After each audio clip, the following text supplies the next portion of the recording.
প্রথম প্রশ্ন, মানুষ মানুষের সাথে করা পাপ বা জুলুম কিভাবে মাপ চাবে? যেহেতু আমরা জানি মাপ করার ক্ষমতা শুধুমাত্র আল্লাহ তাআলার।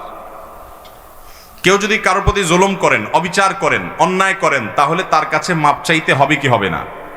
নবী করিম সাল্লাল্লাহু আলাইহি সাল্লাম বলেছেন, সেদিন আসার আগে নিজেদের মধ্যকার বিবাদ, দেনা পাওনা, কারোর অধিকার নষ্ট করে থাকলে সেটা আদায় করে নাও, যেদিন কেউ কাউকে কোনো ব্যাপারে ছাড় দিবে এবং যেদিন পুঙ্খানুপুঙ্খরূপে সবকিছুর বিচার হবে, তার আগে আগে কাউকে বেশি ধমক দিয়ে ফেলেছ, জুলুম করে ফেলেছ, অন্যায় করে ফেলেছ, কারোর হক মেরেছ, তাহলে এটা এখনো নিষ্পত্তি করে ফেলো।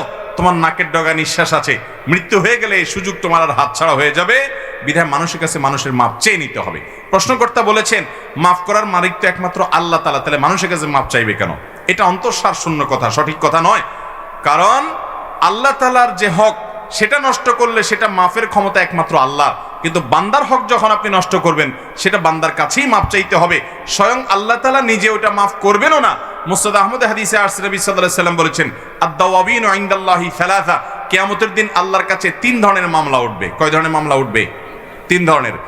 এক ধরনের মামলা হলো, বান্দা যদি শিরকের অপরাধ করে যায়, আল্লাহ রাব্বুল আলামিন সরাসরি ওই ব্যক্তির জাহান্নামের ফয়সালা করবেন।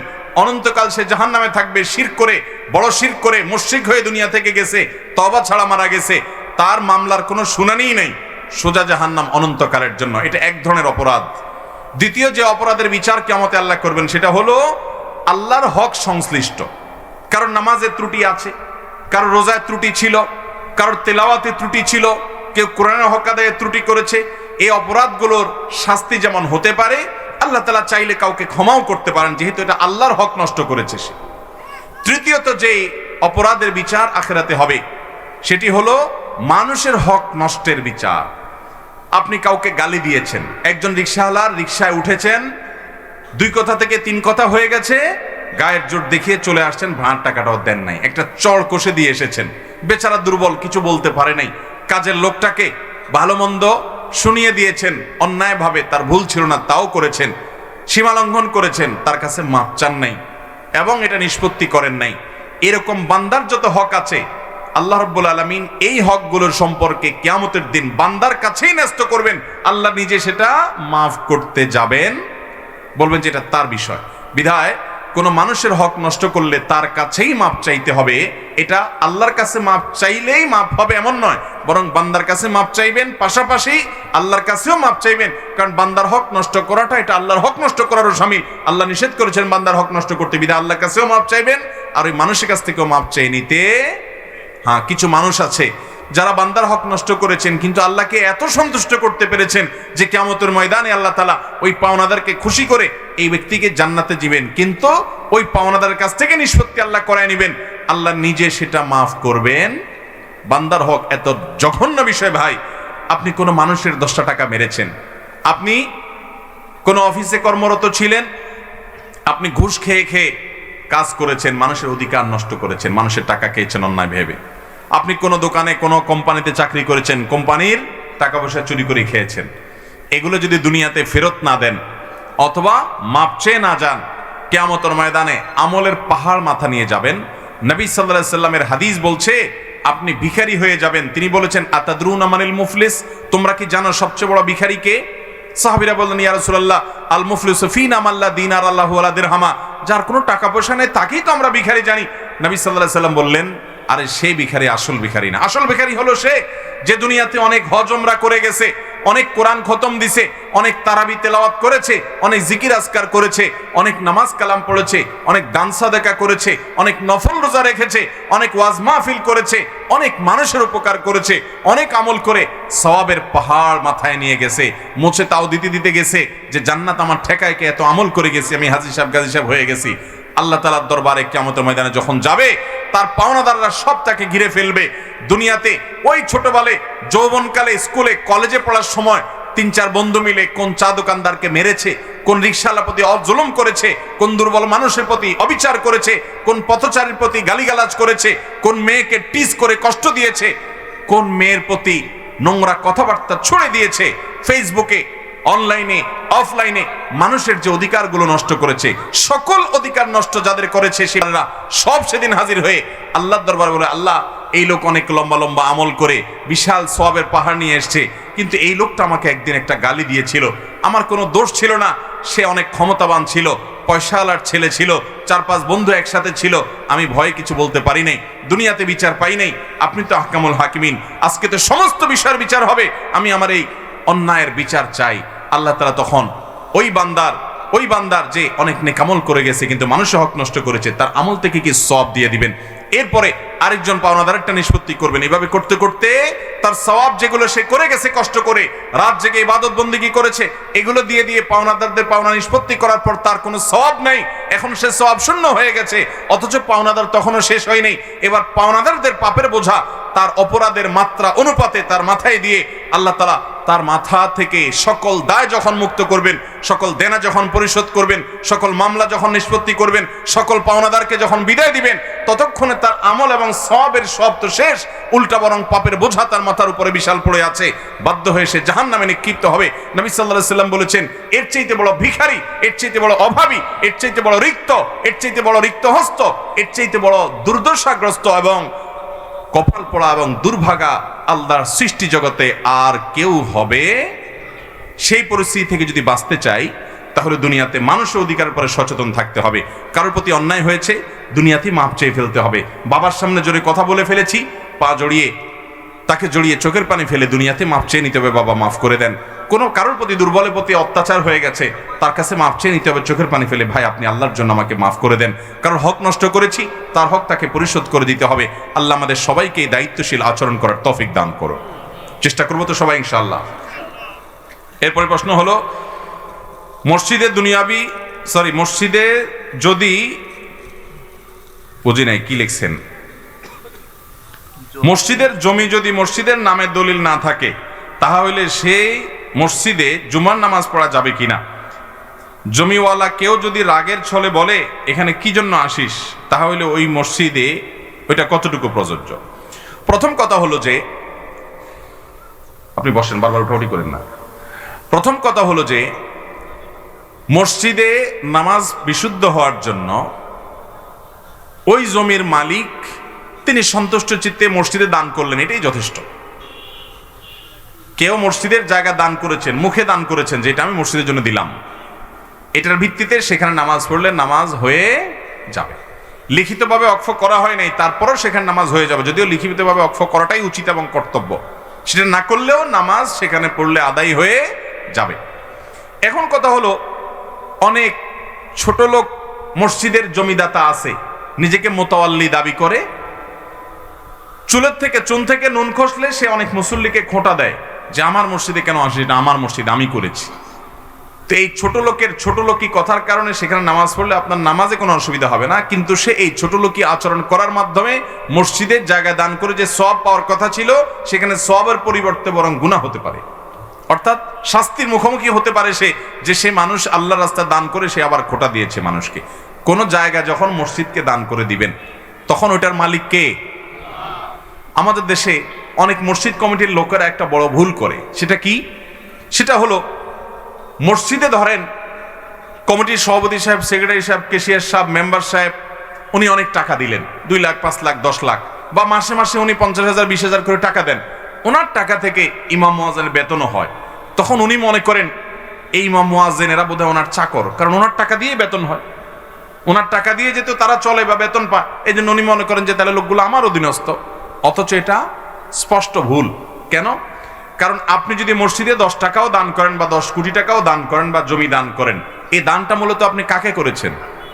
এটা দিয়েছেন কাকে? আপনি আল্লাহর জন্য দিয়েছেন।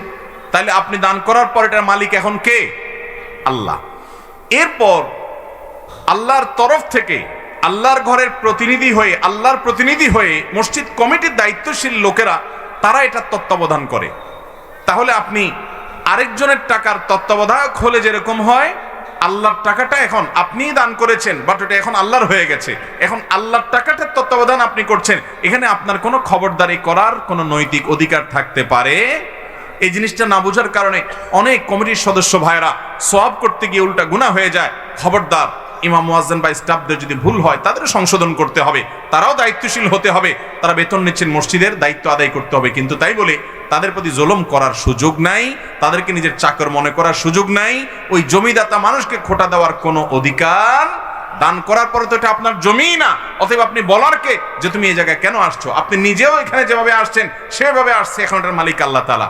আল্লাহ তাআলা আমাদেরকে দানের ক্ষেত্রে দায়িত্বশীল হওয়ার তৌফিক দান করুন। এরপরে প্রশ্ন হলো, জিনের ক্ষতি থেকে রক্ষা পেতে আমরা বাড়ির চারপাশে তাবিজ পুঁতে রাখি, এতে কি জিনের ক্ষতি থেকে রক্ষা পাওয়া যায় এবং এ ধরনের তদবির করা কি জায়েজ আছে? যদি জায়েজ না থাকে তাহলে জিনের ক্ষতি থেকে বাঁচার উপায় কি? দেখুন, জিনের ক্ষতি এবং উপদ্রব থেকে বাঁচার জন্য নানান কাজ আমাদের দেশে হয়। এর ভিতরে একটা হলো এই যে ঘরের চার কোণের চারটা তাবিজ পোতা ইত্যাদি ইত্যাদি। এরকম কোনো শিক্ষা নবী সাল্লাল্লাহু আলাইহি সাল্লাম থেকে আমরা পাই না। বরং দুষ্ট জিনের উপদ্রব থেকে বাঁচার জন্য, ব্ল্যাক ম্যাজিক থেকে বাঁচার জন্য সূরা ইখলাস, সূরা ফালাক, সূরা নাস সকাল সন্ধ্যা ৩ বার পড়বেন। বিসমিল্লাহিল্লাযী লা ইয়াদুররু মা ইসমিহি শাইউন ফিল আরদি ওয়া ফিস সামা ওয়া হুয়াস সামিউল আলিম সকাল সন্ধ্যায় ৩ বার পড়বেন। হাসবিয়াল্লাহু লা ইলাহা ইল্লাহু আলাইহি তাওয়াক্কালতু ওয়া রাব্বুল আরশিল আযীম সকাল সন্ধ্যায় ৭ বার করে পড়বেন। আয়াতুল কুরসি পাঠ করবেন। যখনই বাসায় ঢুকবেন বিসমিল্লাহ বলে ঢুকবেন। শুধু আপনি একা ঢুকলে হবে না, যত মানুষ বাসায় ঢুকবে সবাইকে বলবেন বিসমিল্লাহ বলে ঢুকতে। হাদিসে আসছে বিসমিল্লাহ বলে ঢুকলে শয়তান সাথে ঢুকতে পারে। এবং টয়লেটে যতবার যাবেন দোয়া পড়ে যাবেন, বের হওয়ার সময় দোয়া পড়ে বের হবেন। টয়লেটের দরজা বন্ধ করে রাখবেন, ওটা সুদুষ্ট জিনের বা শয়তানের থাকার জায়গা। খাবার খাওয়ার পর হাড্ডি বা আপনার অন্যান্য যে কাঁটা ইত্যাদি আছে এগুলোতে পানি না ফেলে শুকনা জায়গায় রেখে এগুলো বাহিরে এমন জায়গায় ফেলবেন যাতে অন্যান্য পশু পাখিরা খায়। কারণ বিভিন্ন হাদিস থেকে এসেছে এগুলোর উপরে জিনদের খাদ্য প্রস্তুত হয়, অলৌকিক অদৃশ্য, যেটা আমরা দেখি না। অতএব জিনের উপদ্রব থেকে বাঁচার জন্য আরো অনেকগুলো আমল আছে। উপদ্রব ইতিমধ্যে শুরু হয়ে গেছে, এখন বাঁচতে চান সূরা বাকারা তেলাওয়াত করবেন। যে বাসায় সূরা বাকারা তেলাওয়াত করা হয় হাদিসে আসছে সে বাসায় এই জাতীয় উপদ্রব হয় না। এগুলো থেকে, ব্ল্যাক ম্যাজিক থেকে, দুষ্টজনের উপদ্রব থেকে বাঁচা যায়। সূরা বাকারা তেলাওয়াত করতে থাকেন। নিজে তেলাওয়াত করতে পারেন না, অডিও চালায় রাখেন। হারামের ইমামদের অডিও, বিভিন্ন কারীদের অডিও চালাওয়াত করে রাখেন। পরীক্ষিত আপনার বাসায় অস্বাভাবিক আচরণ দেখছেন, দুষ্টজনের প্রভাব মনে হচ্ছে, আপনি আমলগুলো শুরু করেন। সেই সাথে ঘর থেকে সকল হারামের যত সিম্বল আছে সেগুলো সব সরান। এভাবে আপনি যখন দায়িত্বশীল আচরণ শুরু করবেন ইনশাআল্লাহ বিইذনিল্লাহ জিনের উপদ্রব দূর হতে বাধ্য। আমরা আজকাল সবকিছু সহজে করতে চাই, জান্নাতে যাওয়ার জন্য আমল করতে কষ্ট হয়। এই জন্য অনেকে এমন কিছু পীর ধরে যে পীর তাকে মিথ্যা আশ্বাস দেয় যে তুমি আমাকে হাদিয়া দফা টাকা পয়সা দিয়ে দিবা, আমি পার করে দিব। ঠিক একইভাবে আমাদের নবী সাল্লাল্লাহু আলাইহি সাল্লামের কাছে কেউ কোনো সমস্যা নিয়ে গেলে তিনি আমল শিখাই দিতেন। আমরা চিন্তা করি আমল করা তো কষ্টের, তার চাইতে হুজুর একটা তাবিজ লেখা দেখ, বাস কাহিনী খতম। অতএব আমরা আমল করবো তো ইনশাআল্লাহ, সকাল সন্ধ্যার আমলগুলো করবো ইনশাআল্লাহ, তাহলে হেফাজত করবেন। এরপরে প্রশ্ন হলো, জমি বন্ধক রাখা কতটুকু জায়েজ? জমি বন্ধক রাখা জায়েজ আছে, এটা কোনো নাজায়েজ কাজ না। মুশকিল হলো জমি বন্ধকের শরঈ পদ্ধতি আমাদের সমাজে খুব একটা বাস্তবায়িত হয় না। ধরুন আমার কিছু টাকা দরকার, আমার কাছে জমি আছে, আমার এই জমিটা আমি ওনার কাছে বন্ধক রাখলাম, বন্ধক রেখে ওনার থেকে টাকা নিলাম। এটা হলো মূলত ধার নেওয়া। আমি ধার নিয়ে আবার টাকাটা দিতেও পারি, নাও দিতে পারি, টালবাহানা করতে পারি। সেজন্য যাতে এটা করতে না পারি সেজন্য জমির মূল দলিলটা তার কাছে জমা রাখলাম। যদি আমি ঝামেলা করি, এটা জমি বলে কোনো কথা না, একটা মোবাইল ফোন জমা রেখেও টাকা ধার নেওয়া যেতে পারে। যে আমি যদি গড়িমসি করি তাহলে উনি এলাকার মান্যগণ্য মুরব্বী, চেয়ারম্যান, মেম্বার, এলাকার ইমাম সাহেব, মুরব্বীদের মাধ্যমে বিচার সালিশ করে ওই মোবাইল বিক্রি করে ওই জমি সেটা বিক্রির উদ্যোগ নিয়ে বা যে জিনিস হোক সেটা বিক্রির উদ্যোগ নিয়ে উনি ওনার টাকা আদায় করতে পারে, যাতে কোনো ঝামেলা করতে না পারে। এই বন্ধক এক গ্রান্ট হিসাবে মূলত বন্ধকের এই সিস্টেম ইসলাম দিয়েছে। কোরআনে আল্লাহ তাআলা বলেছেন এটি জায়েজ আছে। কিন্তু মুশকিল হলো আমাদের দেশে কি হয়, আমাদের দেশে হলো আমার জমি ওনার কাছে বন্ধক রেখে টাকা নিলাম, তো উনি টাকাটা কি ফাও ফাও দিবে, এই জন্য উনি আমার জমিটা ভোগ করে যতদিন পর্যন্ত টাকাটা আমি না দিই। এই না সিস্টেম আমাদের দেশে চালু আছে। এই সিস্টেমটা জায়েজ নাই, এই সিস্টেমটা জায়েজ। এখন কথা হলো জায়েজ নাই কেন? জায়েজ নাই এই জন্য যে আপনি হাওলাত দিবেন আল্লাহর কাছে সওয়াব পাওয়ার জন্য, বন্ধক রাখবেন গ্যারান্টি হিসেবে, ব্যাস। কুল্লু কারজিন জাররা নাফআন ফাহুয়া রিবা। আপনি লোন দিয়েছেন, টাকা হাওলাত দিয়েছেন আমাকে, দিয়ে আপনি বিনিময় নিচ্ছেন, আমার জমির ফসল ভোগ করছেন, তো এটা আপনার জন্য কি হবে না? জায়েজ হবে। আজ একটা গল্প অল্প করে বলি না, সমস্ত উলামা একরামই একমত, এটা জায়েজ নাই। তাহলে এখন কথা হলো, যার টাকা দরকার সে তো এরকম নিঃস্বার্থ টাকা দেওয়া মানুষ দুনিয়াতে পাবে না। আজকাল সবাই এত স্বার্থপর, থুতু ফেলতেও চিন্তা করে থুতুটা কোথায় ফেললে আমার স্বার্থ হাসিল হবে, ঠিক না ভাই? ঠিক। এরকম স্বার্থান্ধদের সমাজ আজ হয়ে গেছে। তাহলে এখন কি করব? এই ক্ষেত্রে আমাদের যেটা করতে হবে, প্রথমত একটু কৌশলে আমি কাজটা করতে পারি যে ঠিক আছে, আমি জমিটাকে ভাড়ায় দিলাম আপনার কাছে। জমি বন্ধক না, আমি কি দিলাম? ইজারা, মানে ভাড়া। ল্যান্ড ভাড়া দেওয়া যেতে পারে যে আমার জমি আপনাকে ভাড়া দিলাম। আমি মাসে 500 টাকা ভাড়া নির্ধারণ করলাম, 1000 টাকা ভাড়া নির্ধারণ করলাম। যতদিন পর্যন্ত আমি এই ভাড়ার চুক্তি ভাঙতে না চাই, অর্থাৎ আপনার টাকা ফেরত না দিই, ভাঙতে না চাই, ততদিন পর্যন্ত ভাড়া বলবৎ থাকবে। আপনি আমাকে 2 লাখ, 4 লাখ, 5 লাখ, 10 লাখ টাকা যেটা দিলেন, ওটা হলো ভাড়ার অগ্রিম। তাহলে মাসে মাসে সে ভাড়া থেকে কাটা গেল। বুঝেন নাই কথা? এরপরে যখন আমি টাকাটা ফেরত দিতে চাইবো, ব্যবস্থা হয়ে যাবে, আপনাকে বলবো ভাই আমি আর ভাড়া দেবো না, সামনের মাস থেকে আমার জমি আমি ফেরত নিয়ে নিব। ওকে, তাহলে এবার আপনার টাকা আপনাকে ফেরত দিবে। ওই যে ভাড়া বাবদ যে টাকা ধার্য হয়েছে ওইটা কেটে বাকিটা। তাহলে সেক্ষেত্রে আপনি জমি ভোগ করলেন, সেটাও জায়েজ হলো, আর আমার প্রয়োজনও পূরণ হলো। কথা কি বুঝাইতে পারছি? এরপরে প্রশ্ন হলো, পোস্ট অফিসে টাকা রাখা জায়েজ আছে কিনা? টাকা পোস্ট অফিসে তো রাখতে পারেন, কিন্তু মুশকিল হলো পোস্ট অফিসে টাকা রাখার যে সিস্টেম আছে সেটা হলো বেশিরভাগ ক্ষেত্রে মানুষ মুনাফার জন্য, সুদের জন্যই টাকা রাখে। ঠিক না ঠিক? পোস্ট অফিসে টাকা রাখতে যায় কেন? সুদের জন্যই রাখে। এখন আপনি যদি পোস্ট অফিসে টাকা রাখার পর সেখানে বছরে বছরে, মাসে মাসে বিভিন্নভাবে আপনাকে সুদ দেয়, তাহলে সেটা অন্য 10টা সুদের মতো হারাম হবে। আল্লাহর জমিনে যত হারাম উপার্জন আছে এর মধ্যে সবচেয়ে ভয়াবহ হারাম উপার্জনের নাম হলো সুদ। আপনি 1 কেজি কুকুরের গোশত, 1 কেজি শুকরের গোশত টাকা দিয়ে কিনে খেলে যতটুকু গুনাহ হবে, আপনি ওই পরিমাণ টাকার সুদের কারবার করে লাভ করলেন, ব্যবসা করলেন, সুদের কারবার করলেন, তার চাইতে গুনাহ বেশি হবে। কারণ সুদের গুনাহটা এমন গুনাহ যার বিরুদ্ধে আল্লাহ যুদ্ধের ঘোষণা করেছেন, যেটা আপনার মায়ের সাথে জেনা করার চাইতে ভয়াবহ। এর চাইতে জঘন্য কোন হারাম আল্লাহর জমিনে নাই। এই জন্য গোটা পৃথিবী দেখবেন সুদের উপর দাঁড়িয়ে আছে। ওই যে দাজ্জালি দুনিয়া, শয়তান মানুষকে জাহান্নামে নেওয়ার জন্য সবচেয়ে বড় চ্যালেঞ্জ হলো মানুষের সুদ থেকে বাঁচা, ওইটাকে সবার জন্য বাধ্যতামূলক করে দিচ্ছে। আল্লাহ আমাদেরকে বেঁচে থাকার তৌফিক দান করুন। এরপরে প্রশ্ন হলো, রাকাত বাকি থাকতে ভুলে সালাম ফিরালে কি করতে হবে? এটা হতে পারে, প্রায় আমাদের হয় যে ধরুন আমার এখনো 2 রাকাত নামাজ বাকি আছে, আমি দ্বিতীয় রাকাতে 4র্থ রাকাত মনে করে সালাম ফিরাই ফেললাম। অথবা ইমাম সাহেবের সাথে বসে আছি, আমার 1 রাকাত পরে এসে যোগ দিছি আমি ইমাম সাহেবের সাথে, তাহলে 1 রাকাত পড়তে হবে আমার, অথচ ইমাম সাহেব সালাম ফিরেছে, আমিও কি করেছি? সালাম ফিরে ফেলেছি। এরকম হতে পারে কি পারে না? যদি এরকম হয় তাহলে সেক্ষেত্রে আমার ওই রাকাতটা আবার পড়তে তো হবেই, যেহেতু বাকি আছে। সালাম ফিরে ফেলছি দেখে শেষ না, আবার সালাম ফিরে ফেলছি দেখে আবার শুরু থেকে পড়া লাগবে এমনও না। আমি সালাম ফেরানোর পর মনে হলো আরে আমার তো 1 রাকাত বাকি ছিল, তাহলে আমি দাঁড়াই ওই রাকাতটা আবার আদায় করব এবং শেষে সেজদা সাহু দিব। আপনি দ্বিতীয় রাকাতে বসে 4র্থ রাকাত মনে করে সালাম ফিরেছেন, এরপরে মনে হলো আরে এটা তো দ্বিতীয় রাকাত, তাহলে আরো 2 রাকাত পড়বেন। বা 3 রাকাতের নামাজ, ধরুন মাগরিবের নামাজ, আপনি দ্বিতীয় রাকাতে বসে সালাম ফিরে ফেলছেন, এরপর মনে হলো আরে আমি তো 1 রাকাত কম পড়ছি, প্রবল সম্ভাবনা সেটা মনে হলে আপনি দাঁড়িয়ে আরেক রাকাত পড়বেন, পড়ে শেষে কি দিবেন? সেজদা সাহু দিবেন, নামাজ হয়ে যাবে।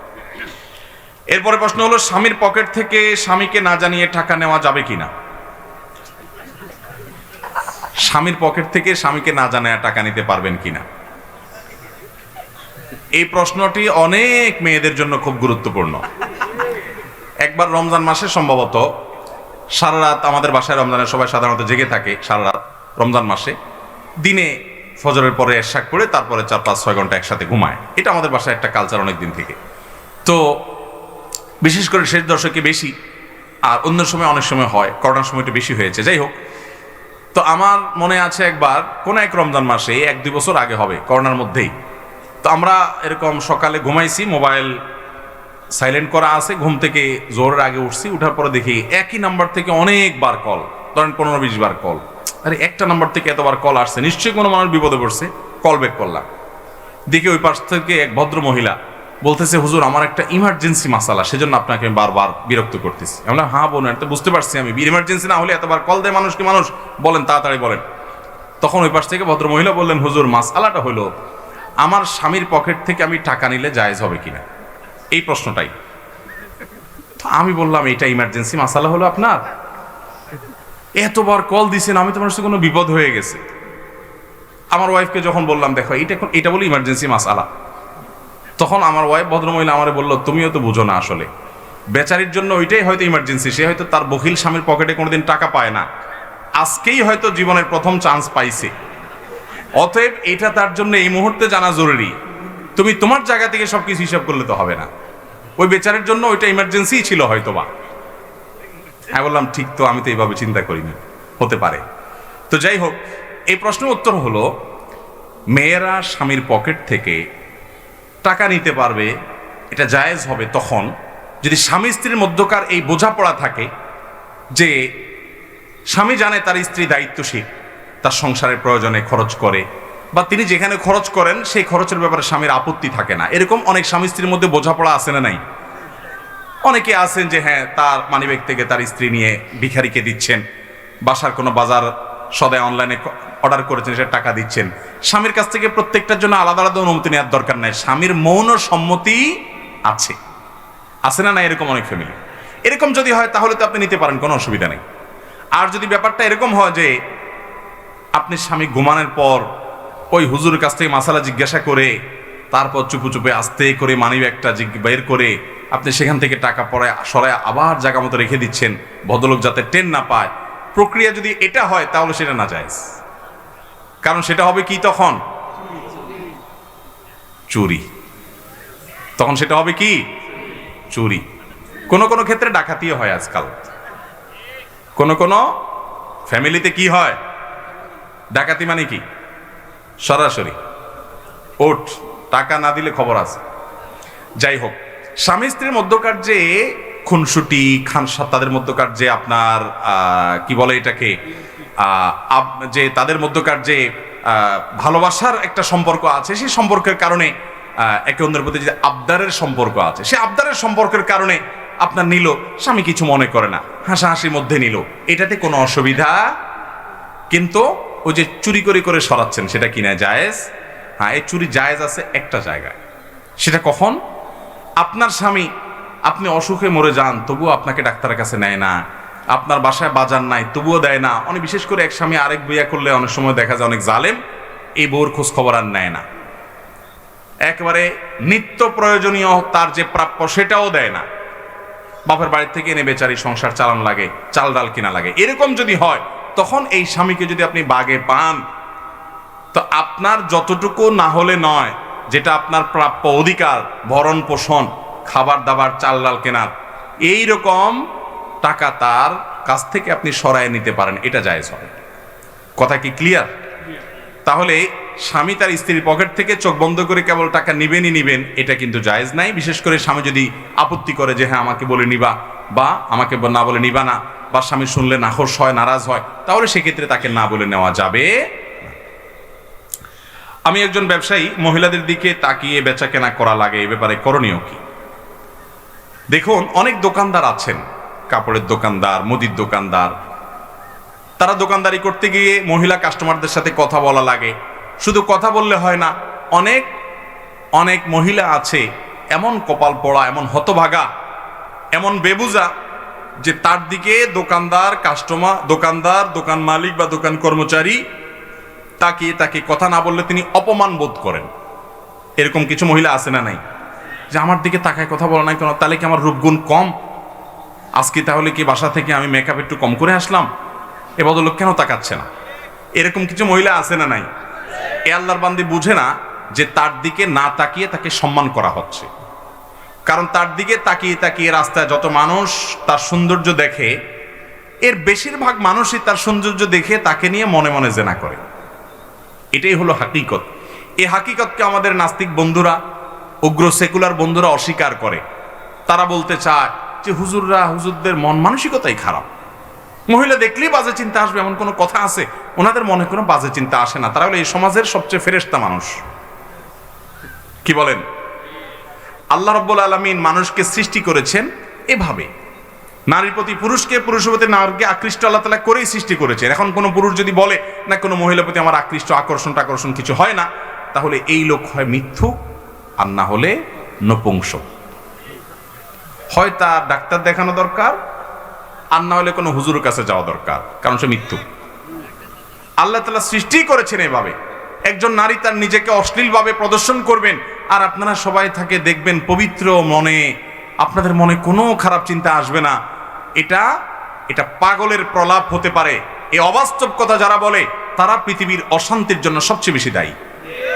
নারীদের প্রতি যত যত পাশবিক নির্যাতন হয় এর অন্যতম প্রধান কারণ হলো পুরুষ তার চোখের পর্দা করছে না, নারী তার সৌন্দর্যকে রাস্তাঘাটে বিলিয়ে বেড়াচ্ছে, পুরুষকে নানাভাবে তাকে তার প্রতি আগ্রহী করে তুলছে। আল্লাহ রাব্বুল আলামিন মানুষের মধ্যে যৌনতাকে এমন ভাবে দিয়েছেন, ডক্টর খন্দকার আব্দুল্লাহ জাহাঙ্গীর মহল্লা বলতেন যৌনতা এটা মানুষের মধ্যে প্রমোটেড বাই আল্লাহ সুবহানাহু ওয়া তাআলা, এটা বাই ডিফল্ট মানুষের মধ্যে দেওয়া আছে, বিল্ট ইন।